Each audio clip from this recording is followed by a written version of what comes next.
Hello, this is Silu welcoming you yet again to a new episode of the fortnightly EY ESG podcast, where we look at the most important sustainability issues that India Inc. needs to deal with in their ESG, environmental, social, and governance journey. Today, we will talk about the net zero concept and with it, try to get some quirky insights on the buzzword greenwash, which became a popular word among business leaders as net zero took over some key decision making. Since Prime Minister Narendra Modi committed that India will achieve net zero carbon emissions by 2070, Indian corporations have been talking about their own net zero goals and targets. But exactly how will the Indian firms go about meeting that goal? Do the businesses have concrete plans or is it greenwash? To answer all these and other such interesting questions, we are joined today by Saunak Saha, Partner, Climate Change and Sustainability Services at EY India. Saunak has over 15 years of experience in the domain of climate change, energy management, renewable energy, carbon management, and sustainability. He specializes in ESG strategy development and low carbon transition in manufacturing and services sectors. Welcome to the hot seat, Sonak. Thanks, Ilu. This is really an interesting subject and yet very complex. So I will try my level best to answer all your questions. Sure, Sonak. So tell me, Sonak, what are the strategies that the big corporations are following to achieve their net zero goals? So in my mind, Sidhu, most of the Indian companies are focusing on a three-pronged approach. So on the first part, they are focusing on how to reduce their operational emissions. So they are looking at means how to improve their energy efficiency. They are looking at how to upscale the renewable energy in order to ensure that they substitute more of fossil-based energy. They're also looking at circular economy or 3R principles to reduce, reuse, and recycle, again, to overall reduce their operational phase emissions. On the second part, they are focusing more on redesigning their processes and products so that the emissions from the use phase of the products are reduced. Just to give you an example, like most of the automotive companies in India today are focusing on lightweight vehicles, which will be more fuel efficient. And to an extent, they will reduce lower emissions when they are being run.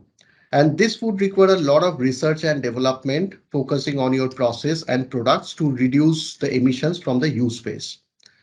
But having said that, there will be still an amount of emissions which are unavoidable.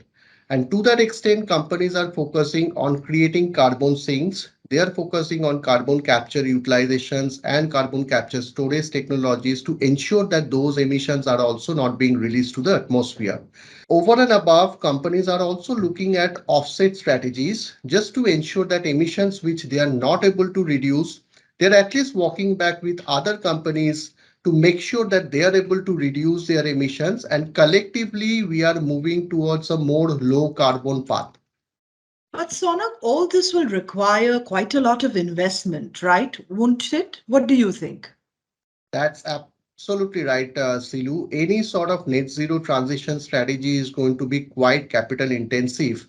And therefore, all large corporations who are focusing on net zero are also looking at different ways of financing these technologies.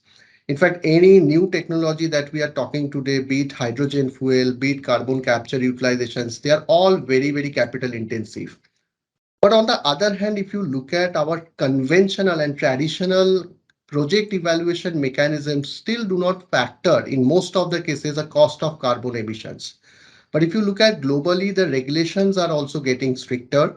Many countries are now taking a carbon tax. So if we start factoring a cost of carbon in our project evaluations, then what will eventually happen is this kind of low carbon technologies over a longer period of time will start becoming more viable. Got it. Sonak, what can the government do over here to help make corporate transition faster? Silu, in my mind, Government of India is very proactive towards net zero transitions. We all have seen the Panchamrit commitment. Government has been doing a lot to kind of enable uptake of renewable energy all throughout the country, which itself will make many sectors, many companies to move towards a net zero transition.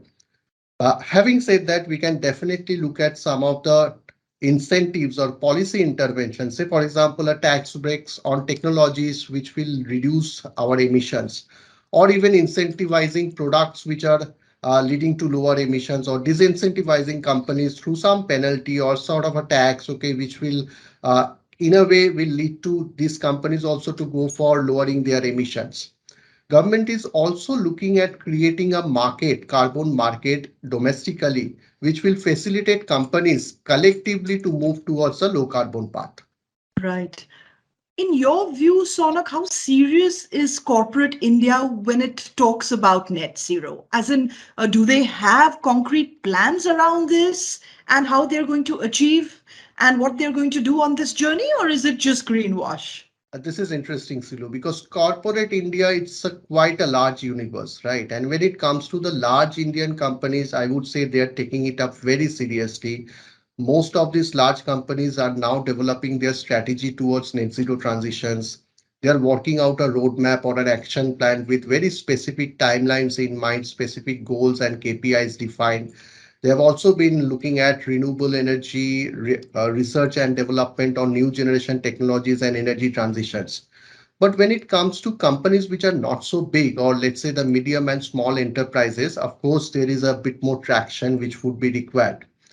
And I would say that India government is kind of creating a lot of enabling infrastructures where these companies will also start focusing towards a net zero transition. Thanks a lot, Sonak, for explaining all these issues so clearly and so very lucidly. Thanks, Sulu. I enjoyed the talk too. Excellent. Well, this was our quick insight. Watch out for our next show where we would be joined by another partner from our CCaSS practice to help us understand what is the S of ESG, the social aspect of ESG, and how is India Inc. contributing to it. Till then, this is Silu signing off.